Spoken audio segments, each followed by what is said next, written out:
Guys, स्वागत है आपका मेरे एक और नए ब्लॉग में। आशा करती हूँ आप सब अच्छे होंगे, मैं भी ठीक हूँ। तो गाइस, आज पार्लर वाली का गुस्सा 7वें आसमान पर था। उनका गुस्सा तो हमेशा ही रहता है और बहुत ज़्यादा वो मतलब यही नहीं समझती हैं कि हम बोल क्या रहे हैं। आप ऐसे बाहर होके बोलती हैं वो, कभी कभी उन्हें खुद समझ में नहीं आता है कि बोल क्या रही हैं। यही गलती इन्होंने 1 साल पहले की थी, जब शिवानी के साथ में मैटर हुआ था। तब भी इनकी बुद्धि में ये नहीं आया था कि हम बोल क्या रहे हैं। आज भी फिर वही चीज़ें दोहरा रही हैं। जब से भाई शिवरानी जी को सिलेक्ट किया है अभिषेक ने, तब से इनका पता नहीं इनको क्या हो गया है। ये अंदर से इतनी बौखलाई हुई हैं कि ये जो इनके अंदर जो उबाल उठ रहा है ना, वो बाहर आने के लिए वो हो रहा है। तो आज उन्होंने सारा गुस्सा अपना निकाल ही दिया। अब सारा निकाला है कि थोड़ा बहुत और भी बचा है, वो अगले वीडियो में पता चलेगा। लेकिन बहुत कुछ आज बोला है इन्होंने, और रिएक्शन वालों को भी साथ में लीप के। ठीक है, तो इन्हें खुद समझ में नहीं आता। चलो पहले समझ में आ रहा था कि इन्होंने दूसरों के कहने पर ये सारी चीज़ें की थी। जो भी गालियाँ दी थी शिवानी को, शिवानी की मम्मी को, जातिवाद पर जो कुछ भी बोला था, दूसरे के भड़काने पर बोला था। लेकिन आज ये किसके कहने पर कर रही हैं? आज तो अपनी बुद्धि से ही कर रही हैं। आज तो इन्हें कोई भड़का नहीं रहा है, फिर भी ये वही गलतियाँ कर रही हैं, फिर भी ये सबको लीप के चल रही हैं भाई। तो पहले तो आप सोच समझ के बात किया करो कि किसके लिए क्या बोलना है, क्या नहीं बोलना है। तुम सभी लोगों को मत घसीटा करो उस चीज़ में। तुम्हारा मैटर शिवानी से चल रहा है तो शिवानी तक ही रखो। और रही बात रिएक्शन वालों की, तो भैया उन्हें मौके क्यों दे रही हो तुम वीडियो बनाने के? तुम कह रही हो बनाओ वीडियो, तुम्हें हमने मुद्दा दे दिया। तो तुमने मुद्दा नहीं दिया है, तुमने तो अपनी भड़ास निकाली है।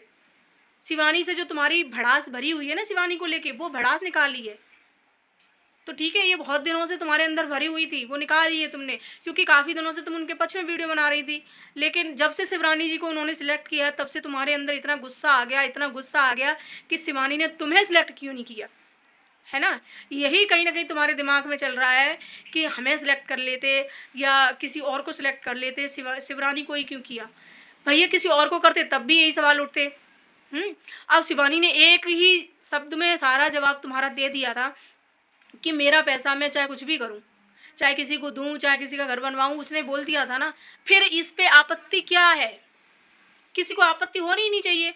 और जो आप बोल रही हो ना कि हम सभी के कहने पर आप माफ़ी मांगने गई थी शिवानी से, तो इसका मतलब आप जिस टोन में बात कर रही हो ना, जिस टोन में बोल रही हो, तो इसका तो मतलब ये है कि आपको कोई पछतावा ही नहीं है ना? और ना ही आप माफ़ी मांगने जाने वाली थी। वो तो हम सभी के कहने पर आप माफ़ी मांगने गई थी, और उस चीज़ का आपको कोई पछतावा नहीं है कि हमने जो भी गालियाँ दी उसको जातवाद को लेकर, या किसी की बेटी के चरित्र पर, या किसी की माँ के लिए गालियाँ दी थी आपने, तो उसका आपको कोई रत्ती भर पछतावा नहीं है। वो तो ऑडियंस का प्यार पाने के लिए आपने ये सब नौटंकी की थी, जो माफ़ी वाला ड्रामा ये सब किया था ना।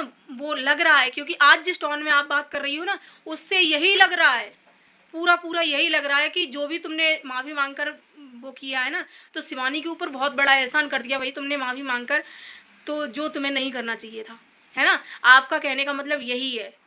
तो आप माफ़ी मांगने नहीं जाने वाली थी, आज आपने साबित कर दिया। वो तो हम सभी लोगों के कहने पर आप गई हो, है ना?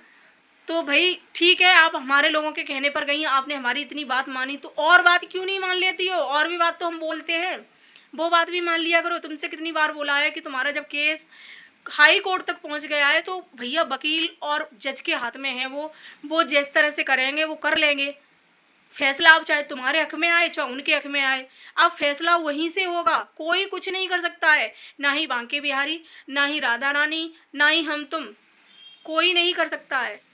ठीक है, तो ज़्यादा मत करिए, ज़्यादा मत बोलिए। और रही बात बांके बिहारी पर विश्वास दिखाने की, तो भरोसा रखिए। अगर तुमने गलत नहीं किया है तो बांके बिहारी तुम्हारे साथ में गलत नहीं होने देंगे, अगर इतना ही भरोसा है अपनी भक्ति पर। नहीं तो फिर वही बात है कि लोग बोलते हैं ना कि ज़्यादा दिखावा करती हो, तो वही हो जाएगा। ज़्यादा दिखावा करने की ज़रूरत नहीं है। जो पूजा भजन करते हैं ना, इस तरह से दिखाते नहीं हैं। ये मत समझना कि हम तुम्हारी पूजा का मजाक बना रहे हैं, बिल्कुल नहीं बना रहे हैं। लेकिन आप बनवा रही हो, आप बनवा रही हो इस तरह से शब्द बोल बोल कर। जब तभी तो लोग बोल रहे हैं कि अगर बिहारी जी की इतनी ही बड़ी वक्त हो, तो इतना बड़ा वक्त कभी भी अपनी जुबान से इतने गंदे वर्ड नहीं बोल सकता, किसी के लिए बुरा नहीं सोच सकता, किसी के लिए बद्दुआएं नहीं निकलती उसके मुंह से। वो उसकी विनम्र वाणी होती है। ठीक है, तो इस तभी आप ही पूजा पर, भक्ति पर सवाल उठवा रही हो।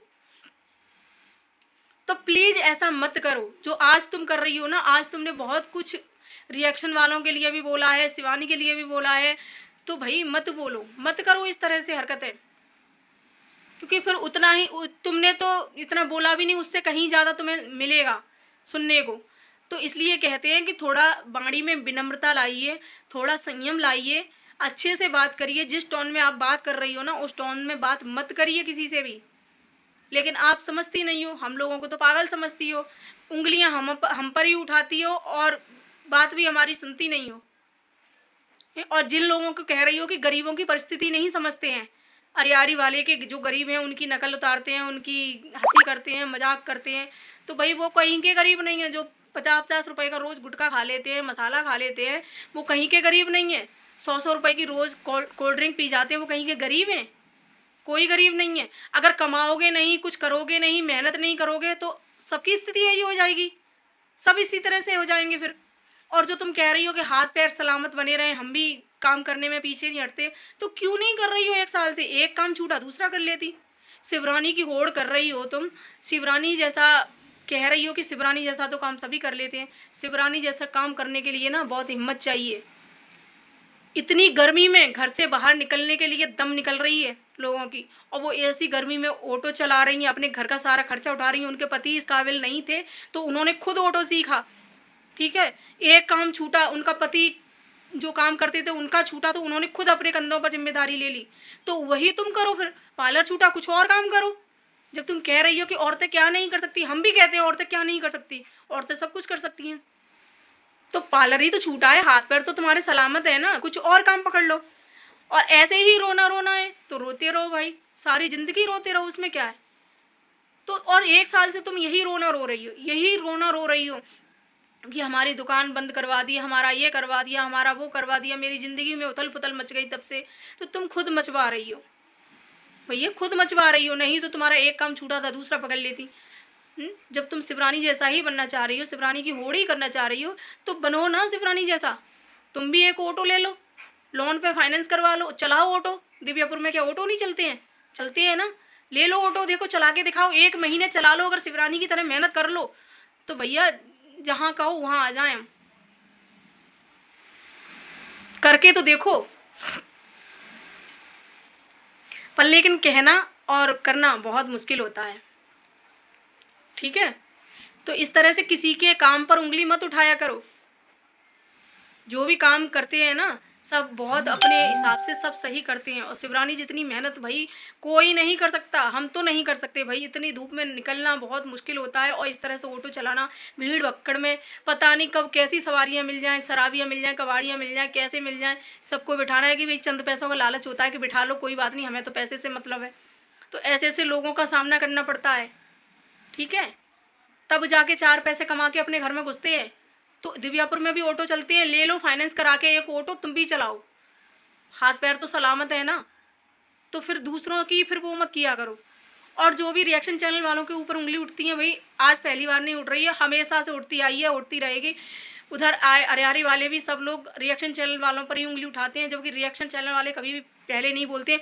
और एक बात और, जब आपने बोला है कि हम 3,000 वाला मेकअप करते थे, वो 10,000 वाला करती थी, तो भैया जैसा आप दे पाओगे वैसा ही तो करोगे। 3,000 वाला करती होगी तभी तो 3,000 लेती होगी। रेट आपने फिक्स किए हैं। 10,000 का काम दोगी तो 10,000 वाला मेकअप करोगी तो 10,000 आपको मिलेंगे। इसमें कोई वो नहीं है, जैसी फैसिलिटी दोगी वैसा ही कस्टमर आएगा आपके पास। और कस्टमर भगवान का रूप होता है, कस्टमर से इस तरह से लड़ाइयाँ नहीं लड़ी जाती हैं, ठीक है। जैसा आपने लड़ा है, जिस तरह से आपने जिस लैंग्वेज में उससे बात की, और आपकी लैंग्वेज आज भी वही है, वही टोन है, उसी तरह से। कुछ दिनों के लिए लग रहा था कि हमें भी खुद तरस आ रहा था कि इनकी सच में ऐसी स्थिति है कि ये अब कहीं की नहीं रही, तो बहुत तरस आता था। लेकिन आज आपके शब्द ये सब देख के ना फिर से वही वाली पार्लर वाली दिखने लगी, जो पहले 1 साल पहले दिख रही थी। वही वाली पार्लर वाली आज जिंदा हो गई, वही रूप, वही बातें, वही टोन, सारा कुछ वही हो गया। तो भाई ऐसे मत किया करो। हम तो तुम्हें समझा ही सकते हैं, बाकी का हम कुछ नहीं कर सकते। आपकी मर्जी, आपका फ़ोन, आप चाहे कुछ भी करिए, चाहे कुछ भी बोलिए, आप बोल सकती है। लेकिन हम तो यही कहेंगे कि इस तरह से रिएक्शन चैनल वालों पर उंगली मत उठाइए। तुम कहती हो कि मुद्दा मिल गया, तुम तो बैठ के एसी पंखों में और बना देती हो वीडियो उठा के कैमरा, और कुछ भी बोल देती हो। तो कुछ भी नहीं बोलते, हम भी किसी से वो नहीं कहते हैं कि आप मुद्दा उठाइए, हमें मुद्दा मिल गया, ठीक है। बात आप पहले करती हैं, बाद में हम लोग करते हैं। जितने भी अरियारी में लोग बोलते हैं ना कि रिएक्शन चैनल वाले हर चीज़ को उठा ले जाते हैं, तो पहले आप लोग बात करते हो, उसके बाद हम लोग बोलते हैं। हम पहले किसी की वीडियो में नहीं बोलते हैं, किसी के ऊपर ऐसे ही रिएक्शन नहीं देते हैं, किसी की वीडियो में कुछ दिखता है तभी देते हैं। और आज आपने तो रिएक्शन वालों के नाम ले लेके बोला है कि रिएक्शन वाले, और एक बार नहीं कई बार। तो रिएक्शन वालों के ऊपर उंगली मत उठाइए, ठीक है। रिएक्शन वाले अपना काम कर रहे हैं, आप अपना काम कर रहे हैं, आपको हम समझा ही रहे हैं, आप नहीं समझ रही, वो आपकी वो है। और मुझे तो लग रहा है कि वही कहते हैं ना कि विनाश काले विपरीत बुद्धि, सो हिसाब हो गया है कि आपको अब चाहे कितना भी हम समझा लें, आपकी समझ में आने वाला नहीं है। तो अब सारा फैसला भैया जज और बिहारी जी पे ही छोड़ देते हैं, जो कुछ भी होगा वही जाने। तो गाइस वीडियो मैं यहीं एंड करती हूँ। वीडियो अगर अच्छा लगे तो लाइक कमेंट शेयर करना, चैनल सब्सक्राइब कर लेना। Bye bye.